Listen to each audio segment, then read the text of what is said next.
messieurs, shalom. Nous sommes sur les beaux plateaux des Advent Media dans l'émission Dialogue de femmes, une émission qui offre la parole à la femme. Nous avons comme sujet aujourd'hui l'épargne comme source d'autonomisation de la femme. Moi, c'est votre présentatrice de tous les jours, Orsiaka Bamba. Je ne suis pas seule sur ces beaux plateaux, je suis accompagnée de Madame Mariam Kalaï qui travaille à la Solidaire Banque. Alors, je précise que c'est une femme qui s'y connaît mieux en termes d'argent. Bonjour madame. Bonjour madame Orsia. Vous allez bien? Je vais très bien. En tout cas, sentez-vous à l'aise sur ces beaux plateaux des Advent Media. Merci beaucoup. Alors, je suis encore accompagnée de notre co-présentatrice de tous les jours, madame Christine, à qui j'ai dit bonjour. Bonjour madame Orsia. En tout cas, je suis fière de vous recevoir aujourd'hui avec comme sujet, je disais, l'épargne comme source d'autonomisation de la femme. Nous allons devoir commencer avec quelques questions. Alors, chères dames, soyez là, en train de nous suivre, prenez un stylo et parce que ça va beaucoup vous aider. Alors, nous commençons par définir les termes clés de notre sujet. Madame Maria, qu'est-ce que l'épargne? L'épargne, c'est un petit rien qu'on met de côté. Et ce petit rien qu'on met de côté, c'est pour réaliser un projet. Ok, d'accord. Et Maman Christine, vous avez quelque chose à ajouter concernant l'épargne? Oui, l'épargne, c'est quelque chose qu'on met de côté, comme Madame Maria l'a dit, quelque chose qu'on met de côté en vue de réaliser un grand projet. C'est-à-dire quelque chose qu'on met de côté en termes d'argent. L'argent qu'on met de côté, parce qu'on ne peut pas dire vaguement quelque chose, parce que ça peut être l'argent ou quoi.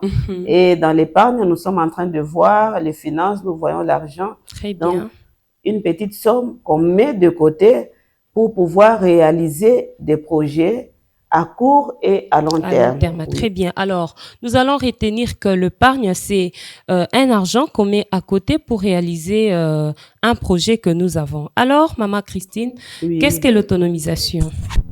L'autonomisation, par sa définition, nous allons dire que c'est un processus pour lequel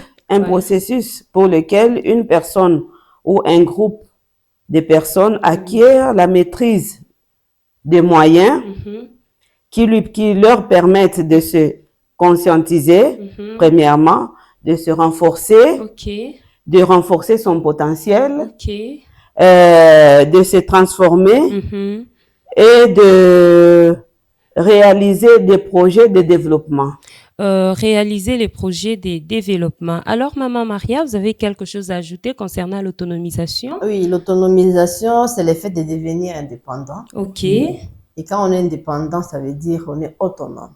On est autonome, on dépend de soi-même. Alors, qui peut épargner, Maman Maria? Toute personne peut épargner. Un homme peut épargner, une femme peut épargner. Un enfant aussi, elle peut aussi épargner. Ah bon? C'est toute personne. Toute personne peut épargner. Alors, quel est le but de l'épargne?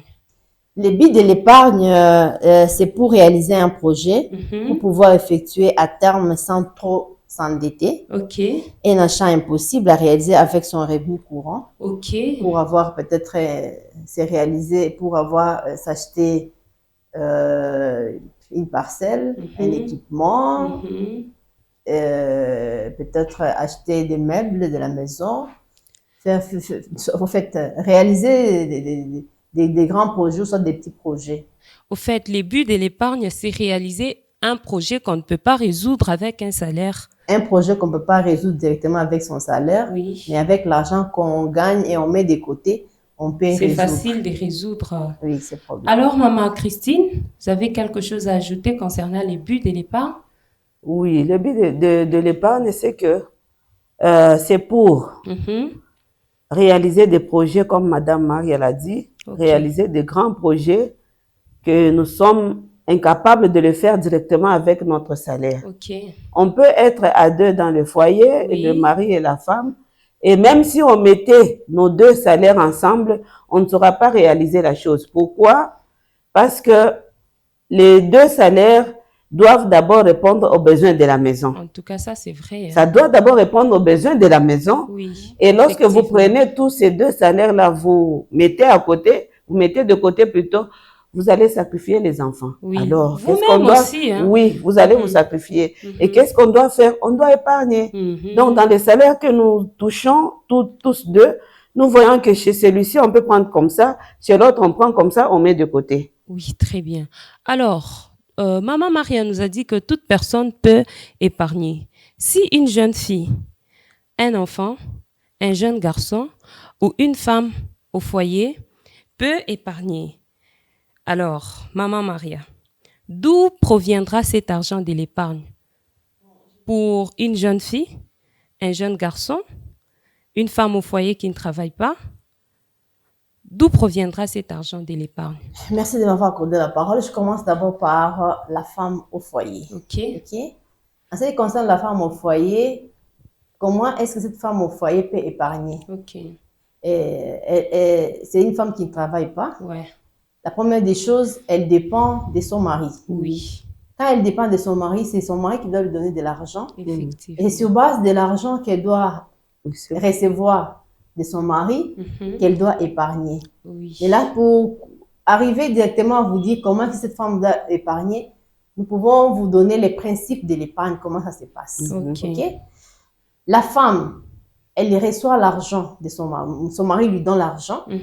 Elle a les 100% de l'argent qu'on vient de lui donner.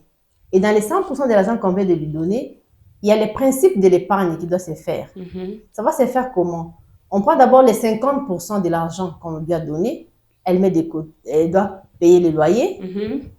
Elle prend les 30% de l'argent qu'on lui a donné. C'est pour les besoins de la maison. Les 10%, c'est pour la dîme. Et les 10 autres pourcents, c'est pour l'épargne. Ok. Vous voyez les principes là? Et si on est dans les principes de 100% et faire la répartition des 50, 30, 10 et 10, cette femme peut épargner. Ok. C'est parce qu'elle ne travaille pas, elle dépend au fait de son mari. Et c'est l'argent qu'elle a eu de son mari, et c'est cet argent-là qu'elle doit maintenant faire à ce qu'elle arrive à épargner. D'accord. Et comment s'y prendra? Ça sera un secret pour son mari ou bien elle doit signifier à son mari qu'elle a retiré les 10% du salaire? D'abord, dans les principes, c'est pas quelque chose qui doit se passer en cachette. Okay. En fait, si vous êtes en couple, tout doit se faire dans les transparences. Ça veut dire que vous devez être transparent dans tout ce que vous êtes en train de faire. C'est pas que vous devez vous cacher des choses pour dire que non, la femme fait sans pour autant que l'homme soit au courant. C'est d'abord les principes que vous devez vous mettre ensemble. Vous devez vous mettre d'abord d'accord sur les principes. Si vous êtes d'accord sur le principe, c'est alors que vous allez évoluer ensemble et arriver à réaliser des projets que vous êtes incapable de les résoudre avec les fonds ou avec votre salaire que vous touchez à la fin de chaque mois. Comme la femme, elle est là en tant qu'une aide semblable à son mari, voici les plans pour que vous puissiez vous en sortir, afin de réaliser des grands projets.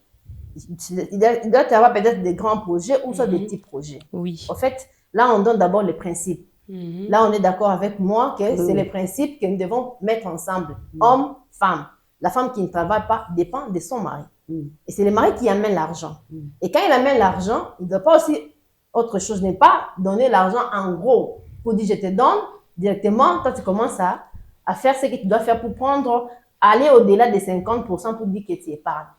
Également, l'homme doit donner l'argent expressement. Il donne expressement pour dire voici ce que je gagne comme argent. Je donne un exemple. Je peux partir même par $500. J'ai dit, je te donne $500. C'est ça l'argent que tu dois. C'est pour la maison. Ouais.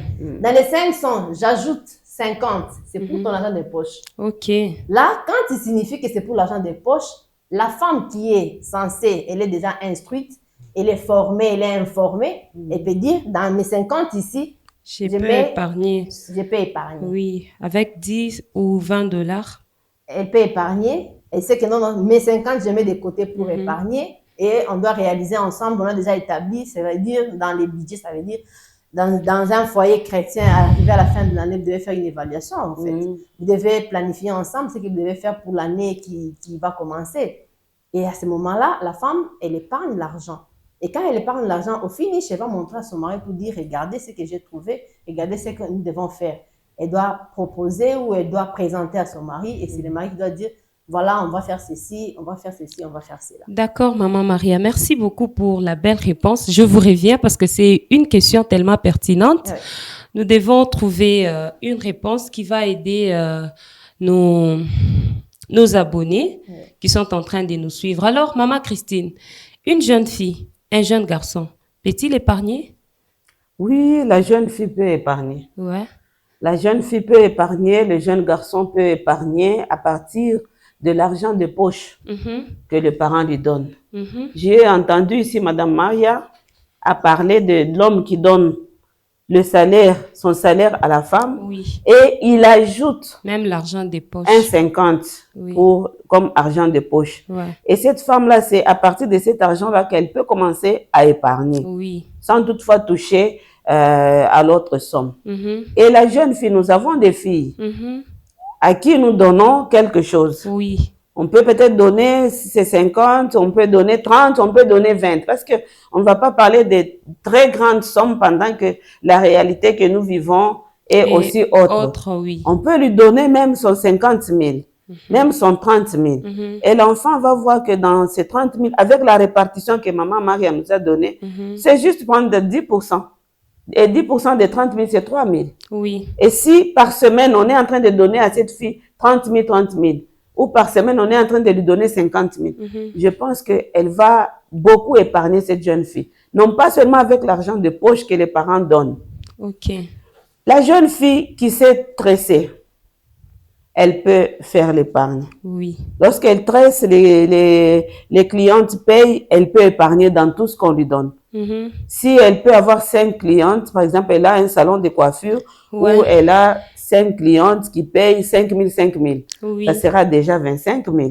Et dans ces 25 000, elle va enlever un dixième, elle met à côté. Chaque jour, si elle peut le faire, je pense que cette fille sera autonome. Les jeunes garçons qui ont des cabines. Parce qu'aujourd'hui, je ne pense pas qu'un parent peut accepter de donner sa fille à un garçon là qui ne fait que se réveiller le matin, manger la bouillie chez lui et rester en train de jouer au jeu des dames. Donc, ce garçon-là qui se débrouille peut-être au campus en vendant les unités, ce garçon aussi peut épargner. Même sur l'argent qu'on lui donne à la maison, même sur l'argent qu'il peut produire lui-même à partir de son téléphone, à partir de son ordinateur, avoir des activités. Alors, Maman Christine, je pense que l'enfant doit normalement informer à ses parents. Oui. Un enfant qui épargne doit signaler. Surtout avec les jeunes filles. Elle doit signaler et les parents doivent être au courant. Que dans ce que vous me donnez comme transport, je mets chaque jour 1000 francs. Je mets chaque jour 1000 francs. Je vous donne un exemple d'un garçon qui est à l'école secondaire. Maman Maria connaît ce cas. Ce garçon, on lui préparait les sandwichs à la maison.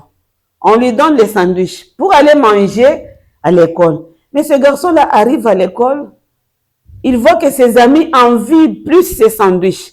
Et lorsque quelqu'un dit, toi tu achètes ça ou non, on fait pour moi par maman. Est-ce que tu peux me vendre ça? Et le garçon a trouvé un terrain il a trouvé un business, il a trouvé un marché. Alors, chaque jour, il disait à sa maman, donc, au lieu de me donner 2, donne-moi 3, donne-moi 5, parce qu'il y a mes amis qui achètent. Et il a commencé son petit business. En tout cas. Et là, la mère est déjà au courant de ce que son garçon fait.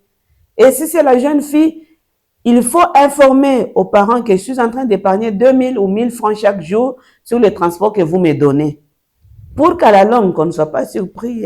Signalons aussi que l'enfant peut avoir son projet à réaliser. Il doit aussi signaler les projets à ses parents.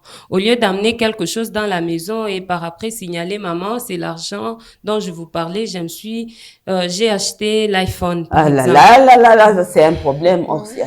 Là, c'est un problème. La fille, quand je suis en train de marteler sur la fille, parce que beaucoup de choses se dit autour de la jeune fille, beaucoup de choses se passent autour de la jeune fille. La fille qui a l'objectif, qui a son projet de payer un téléphone, et dit à ses parents, je suis en train de mettre de côté mon argent. Je ne mange pas à l'école, je mets de côté pour pouvoir me payer un téléphone. Après un temps, tu es à quel niveau avec ton projet? On fait juste ce suivi-là pour être au courant de ce qui entre dans la caisse. Parce que moi, si je te donne, si tu épargnes 10 000, pendant 7 jours, c'est 7 000. Tu ne vas pas épargner 10 000 pendant 7 jours et tu me parles d'un 20 000, tu me parles d'un 30 000. D'où provient les 23 000 là-dessus? Oui. Donc, il faut informer. Et après, j'ai connu une fille qui a fait ça. Et après, elle a dit à ses parents, elle a déposé l'argent sur la table. Voilà, avec ce que j'ai épargné, je suis arrivée à $40. Le téléphone dont j'ai besoin coûte $70. Donc, ajoutez-moi 30 ou $40. Et les parents n'ont pas hésité. Pourquoi? Parce qu'ils savaient, ils voyaient même le petit sac dans lequel la fille met l'argent. Okay. Donc, ils n'ont pas hésité. Ils ont juste ajouté et la fille s'est procurée du téléphone. En tout cas, alors, Maman Maria, je vous reviens. Nous avons parlé d'une femme qui ne travaille pas. Cette femme qui est en train de dépendre du salaire de son mari. Alors, pour la femme qui travaille, comment s'y prendra? Oui, la femme qui travaille, elle doit aussi épargner. Elle ne doit pas tout consommer l'argent qu'elle gagne. Parce que nous savons que dans la vie, il y a les aléas.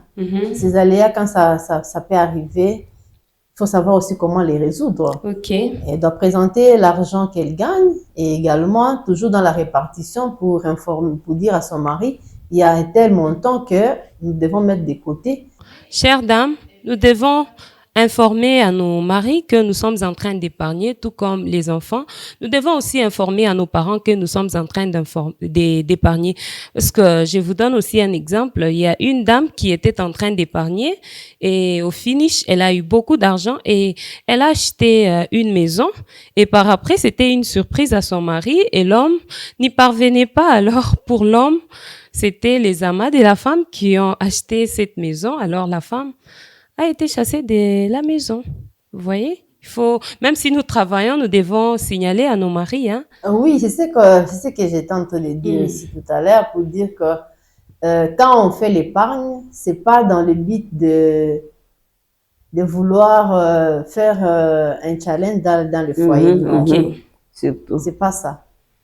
C'est dans le but d'harmoniser ce que quand vous aurez des problèmes ensemble, que vous sachiez comment les résoudre. En tout cas. Et vous devez les faire de commun accord. Oui. Ça veut dire, et l'homme et la femme, vous êtes d'accord pour dire, dans les 100%, nous ont donné la discipline de mettre, par exemple, 20% pour l'épargne, car les 10% pour dire ça, c'est pas négociable. Hein. Nous savons que ça, nous devons nécessairement rendre donner, ça. Oui. Il n'y a pas à discuter, mais les restes, vous devez vous mettre en harmonie. Vous devez vous mettre d'accord dans ce que vous êtes en train de faire.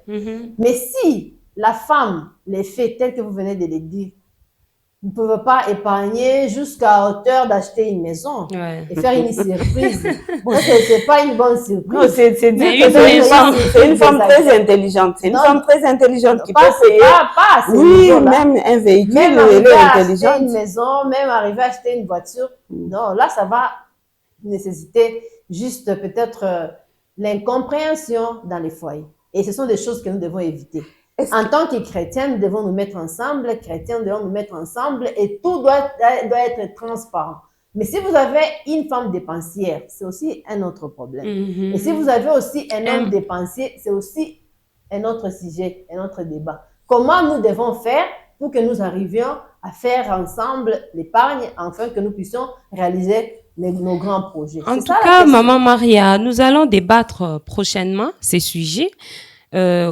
Si nous avons une femme qui dépense beaucoup d'argent, un mari qui ne sait pas aussi gérer son argent convenablement, comment s'y prendre? Ça, c'est un sujet que nous allons débattre prochainement. Alors, Maman Christine? Oui, oui. Oui, Orsia. Oui. Bon, c'était sur ce point-là d'achat de la maison. Je pense que cet homme-là, on ne peut pas directement condamner l'homme, on ne peut pas aussi directement condamner la femme. Oui. Pourquoi? Parce qu'on ne sait pas pourquoi est-ce que la femme a caché cette épargne à l'homme. Parce que lorsque nous avons un mari qui dépense, vous voyez, j'avais suivi, je ne pense pas que c'est un théâtre, mais c'était un couple où l'homme prenait même l'argent que la femme épargnait. Ça, c'est vrai. Vous allez vous rendre compte que la femme travaille, elle tresse, c'était une coiffeuse, elle tresse, elle coiffe, elle met l'argent de côté et l'homme entre dans la chambre. il sait à l'endroit là où la femme place son argent, il prend tout, il part. Il va prendre la bière, il peut même passer une nuit là-bas et demain il rentre. Lorsque la femme essaie de discuter avec lui, ce sont des coups sur la femme et autres. Vous voyez, avec un tel mari, je pense que la femme peut épargner. En secret. Oui, peut épargner en secret et acheter, faire construire même une maison. Mais il faut éviter, chère dame, parce que vous connaissez très bien, vous connaissez votre mari et vous connaissez. Et dans les principes que Madame Maria nous a donnés, c'est-à-dire que la transparence doit régner entre nous dans le couple. Et or, si on ne va pas parler seulement de la femme, parce qu'il y a des hommes. Oui. Il se réveille seulement le matin, bon, j'arrive, je vais, et il rentre là-bas avec une Prado. Qui place là, c'est une surprise. Oui. J'ai payé. Bon, c'est moi qui dois aussi commencer à accepter tout ça.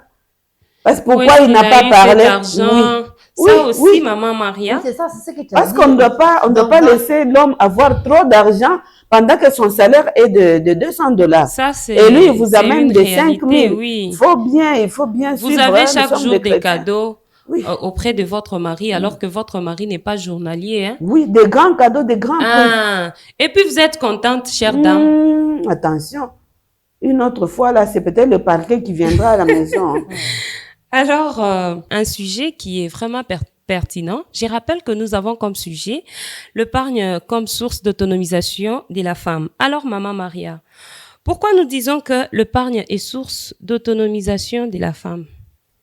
Oui, on a dit que l'épargne est la source d'autonomisation de la femme parce que la femme, lorsqu'elle arrive à épargner, elle doit devenir indépendante. En tout cas. Elle doit devenir indépendante dans le sens qu'elle ne doit pas toujours commencer à tendre la main lorsqu'il y a des petites choses qu'elle est censée réaliser elle-même. Et cette femme-là doit devenir indépendante sur le plan financier. Mais lorsque la femme ne sait pas épargner et qu'elle consomme le tout et qu'elle doit commencer à attendre à la fin de chaque mois ou lorsqu'il y a des besoins qui peuvent surgir dans la maison, et cette femme-là, elle ne sera pas autonome. Merci beaucoup. Alors, Maman Christine?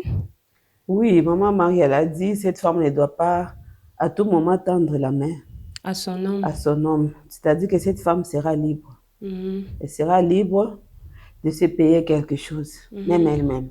Oui. Elle sera libre de payer aux enfants. Elle sera libre même d'amener les enfants au restaurant. Elle sera libre de s'acheter des histoires qu'elle veut pour sa maison et pour elle-même. Parce que lorsqu'on est en train d'épargner, nous ne devons pas être des égoïstes. Nous devons épargner pour nous et pour notre famille. Donc, cette femme-là sera capable de faire quoi? De réaliser des grands projets et aussi de réaliser des petits besoins de ses enfants par rapport à l'argent qu'elle peut avoir entre ses mains. Parce que tendre la main chaque jour, ça fatigue aussi les hommes. Le matin, il veut partir. Peut-être il est même au travail, on appelle au téléphone, il manque le sel. Il manque le sucre. Il manque le sucre. On a envoyé l'enfant parce qu'il n'est pas bien coiffé à l'école. Et pourtant, si sa maman était en train d'épargner, elle pouvait payer un 5 000, on va coiffer l'enfant. Et la maman peut envoyer un enfant, prends ces 5 000, tu vas acheter le sucre. Et on pouvait résoudre quelque chose. Et lorsqu'on se retrouve qu'on est tellement une charge en face de son mari, là, les hommes aussi se comportent des fois, hein, même si ce sont des chrétiens, se comportent des fois... Oui, alors c'est là que nous allons aussi ajouter que lorsque la femme devient indépendante, ça limite aussi la violence qui est faite à la femme. Dans quel sens? Vous savez, une femme qui tend chaque jour la main à son mari, l'homme peut s'énerver et l'homme s'est dit, bon, moi je ne suis pas journalier, on ne me paye pas chaque jour, voilà que j'étais tout donné, mais tu ne sais pas gérer. Et ce sont des femmes qu'on frappe à la maison. Mais quand la femme sait bien gérer, elle limite les querelles à la maison, elle est en paix avec son homme et ses enfants. Alors, chères dames, soyons autonomes chez nous à la maison et évitons des querelles avec nos hommes. Gardons bien l'argent. Alors, une femme chrétienne peut-elle aussi épargner, maman? Une femme chrétienne qui ne travaille pas ou une femme chrétienne simplement parce qu'elle est chrétienne? Bon, sur tout le plan, celle qui travaille et celle qui ne travaille pas. Commençons d'abord par celle qui ne travaille pas. Si nous commençons par celles qui ne travaillent pas, c'est ce qu'on a déjà parlé. Oui. On a donné juste la façon, le principe de faire. Et celles qui ne travaillent pas, et celles qui travaillent, aussi on a parlé. La femme chrétienne peut aussi épargner. Quand nous voyons dans les livres des Proverbes 31, nous voyons cette femme-là. La Bible nous dit, si nous allons même lire au verset 10 à partir du verset 9, 10 à 11 en descendant, nous voyons la qualité de cette femme-là. Très bien. Son mari, il avait confiance en elle. Si on a confiance à la personne, ça veut dire on lui donne tout. Et cette femme-là, elle sait comment faire. Ça veut dire elle sait comment épargner, elle sait comment gérer. La femme-là qui se réveille tôt le matin, elle sait comment chercher. Et dans ça, pour arriver à une femme qui doit être autonome, c'est lorsque la femme elle sait comment chercher aussi l'argent. Oui. On ne cherche pas l'argent seulement parce qu'on est au boulot. Oui. On peut chercher l'argent même si on est à la maison. Oui. Même avec son propre téléphone, on peut chercher l'argent. Ça, c'est vrai. On peut chercher l'argent. Ça veut dire que vous ne voyagez pas, vous ne pouvez pas faire Dubaï, vous ne pouvez pas faire la Chine. Vous pouvez faire la commande. Juste avec votre statut, vous pouvez poster des choses. Et vous êtes à la maison, en tant qu'une femme chrétienne, vous êtes en train de lire la parole de Dieu, vous êtes en train d'instruire les gens. Les gens voient sur votre statut ce que vous êtes en train de poster. Et les gens vous contactent et vous vendez aussi. Et quand vous allez commencer à vendre, l'argent entre. Et quand ça entre, vous n'allez pas consommer les 100%. Vous allez toujours suivre les principes et garder les 10% à côté. Et quand vous gardez les 10% à côté, c'est dans les buts de réaliser des projets et résoudre certains aléas qui peuvent arriver dans le foyer. Et vous, en tant que femme chrétienne dans le foyer, et vous devez aussi être celle-là qui pourra être capable d'épauler son homme. En tout cas, Maman Christine, une femme chrétienne qui travaille, peut-elle épargner? Tout à fait. Elle doit épargner. Oui. Parce qu'une femme chrétienne a des obligations à la maison. Elle a aussi des obligations à l'église. À l'église, oui. Parce que Dieu nous demande de payer la dîme. Oui. Donc, je dois, dans l'argent que j'ai, dans ce que je trouve, je dois répartir comme Maman Maria nous a donné la répartition et donner à Dieu. Oui. Après la dîme, il y a des offrandes. Il y a aussi des contributions, il y a des projets de mamans, il y a des projets de l'église que la femme doit soutenir. On ne va pas rester en arrière pour dire que ce sont seulement les hommes qui doivent soutenir l'œuvre de Dieu. Si vous voyez même Jésus lorsqu'il était en train de parcourir, lorsqu'il était sur la terre, avec son ministère, il y avait des femmes qui accompagnaient Jésus. Oui. Il y avait des femmes qui étaient toujours tout autour. Pour faire quoi? Pour accompagner. Et ces femmes-là n'accompagnaient pas seulement comme ça physiquement. Elles soutenaient l'œuvre de Dieu. Oui. Il y a des Lydie, il y a beaucoup de femmes qui sont énumérées dans le Nouveau Testament qui étaient à côté de Jésus et qui aidaient le ministère avec leurs moyens. Donc, on doit épargner pour être à mesure de soutenir aussi l'œuvre de Dieu. On doit épargner pour être en mesure de soutenir l'œuvre de Dieu. Alors, comment garder cet argent d'épargne, Maman Maria? Oui, pour garder l'argent d'épargne, pour le moment, nous sommes dans le monde Le monde a évolué, on ne peut pas faire encore des petites caisses, ou bien garder dans une bouteille. Non, on ne peut pas faire ça. Il y a des banques, vous pouvez aller, vous ouvrez votre compte épargne et vous versez de l'argent. Et l'argent sera en sécurité. Et au moment où vous avez besoin de prendre l'argent pour vous présenter, vous pouvez vous retirer votre argent.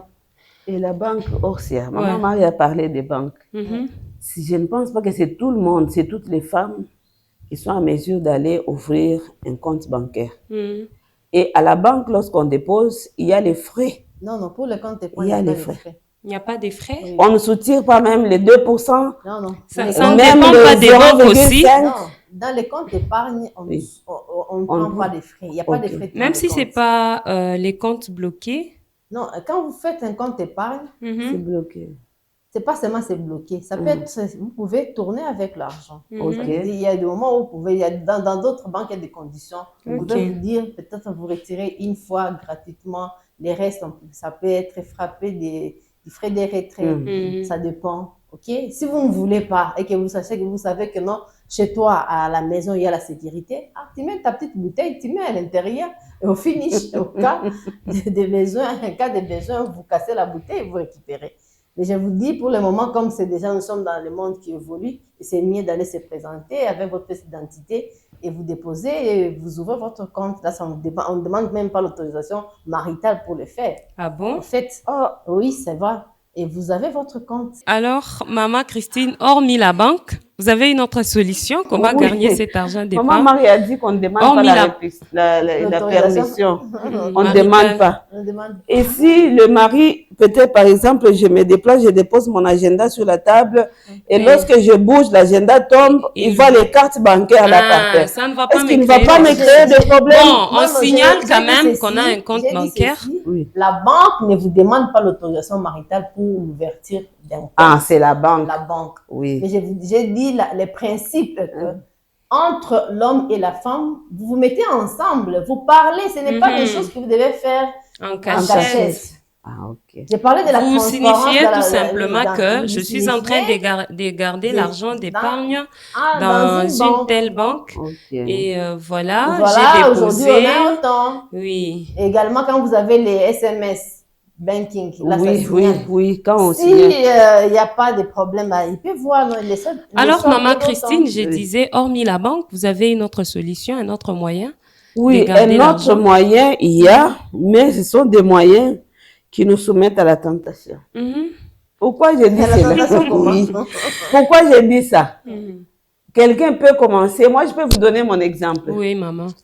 J'avais commencé à mettre quelques 10% à côté, là, dans un sac. Et quand je me retrouve que j'ai besoin, je sens que ça coince, là, j'ai besoin. J'ouvre les sacs. J'ouvre les sacs et je prends. Ça, c'est différent de la banque. Oui. Parce que à la banque, il faut quitter la maison et beaucoup de gymnastique. Oui. Et là. Et si c'est férié encore. Oui. Et là, quand on met dans le sac, là, ça peut nous soumettre la tentation. Ce que je dis, je serais tentée d'aller prendre. Oui. Et de dépenser. Oui. Mais il y a un autre moyen dans les petites caisses là que Maman Marie nous a découragés. Mais il y a des femmes qui font ça. Oui. Nous avions des grands-mères que nous voyions, nos grands-mères, qui mettaient l'argent dans leur ceinture là. Et jamais elle ne fait sortir. Donc, elle garde, et puis si ça devient un peu beaucoup, une grande somme, elle met dans la chambre quelque part. Et elles étaient fortes. Aujourd'hui, nous, je ne peux pas dire qu'il n'y a pas de femmes qui font ça, il y en a qui font ça. Il y en a qui font ça. Et elles gardent à la maison sans toucher.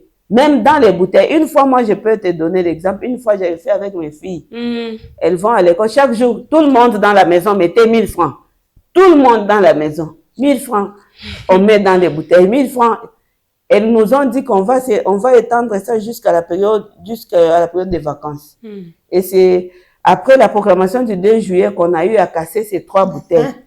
On a cassé les bouteilles et on s'est réparti l'argent équitablement. Tout le monde là, tout autour de la table, on a réparti. Wow. Et personne ne prenait l'argent. Ça, c'est bien. On y mettait et on écrivait. D'abord, c'est difficile de sortir si c'est déjà entré dans la bouteille de Fanta, là, c'est difficile. Et puis, on avait un tableau où on écrivait. Si maman, aujourd'hui, vous n'avez pas encore donné. Hein. Donc, on signale, il y a quelqu'un qui surveille. Donc, même à la maison, on peut les faire si on est discipliné. Oui. Parce qu'on peut avoir un compte bancaire, mais si on n'est pas discipliné, on ne va rien y verser. Alors moi, je pense qu'on peut ajouter une autre solution. Hormis le compte bancaire, nous pouvons aussi insérer ça dans les téléphones avec les réseaux.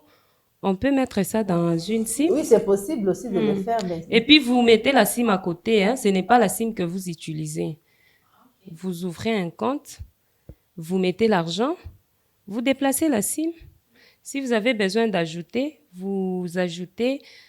Quelque temps après, vous utilisez la SIM pour qu'on ne puisse pas fermer. Hein.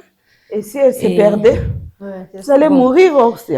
Il faut bien la cacher. Quelqu'un va piquer des crises, il y a 500 $ là et on ne retrouve pas la SIM. Alors, chère dame, tout ça, ce sont des risques. Oui. Il faut éviter. Merci beaucoup pour vos interventions. On avait comme sujet l'épargne comme source d'autonomisation de la femme. J'avais comme invité Maman Maria Moukalaï et Maman Christine.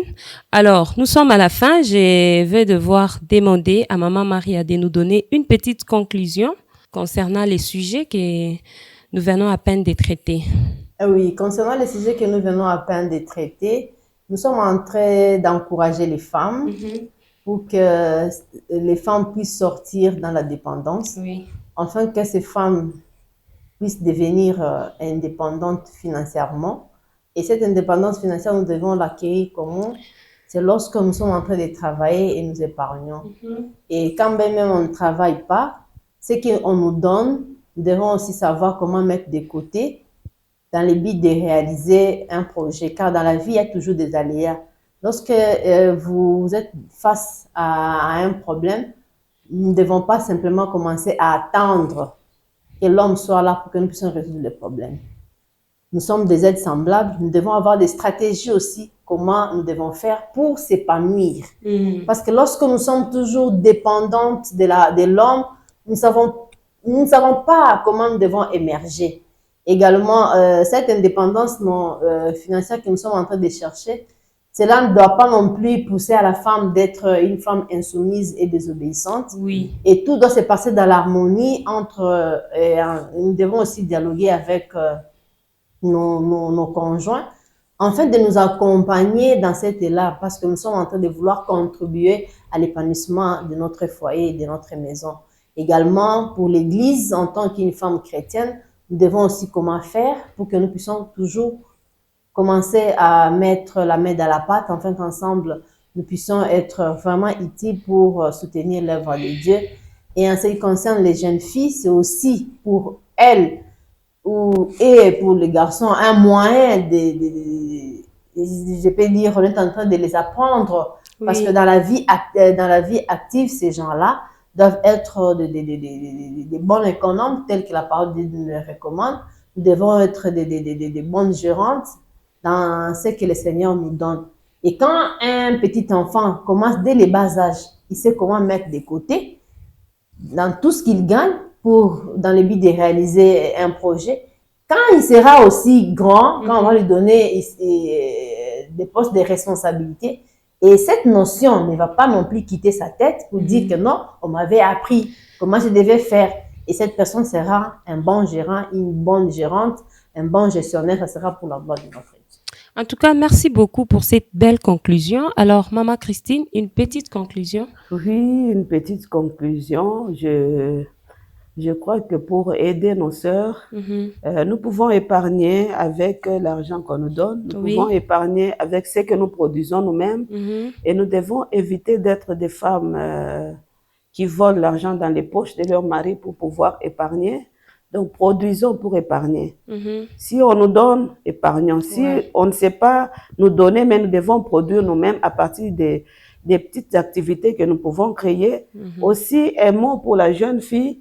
Moi, je vais conseiller à la jeune fille de vraiment s'investir, de chercher aussi à faire des activités pour produire et pouvoir épargner.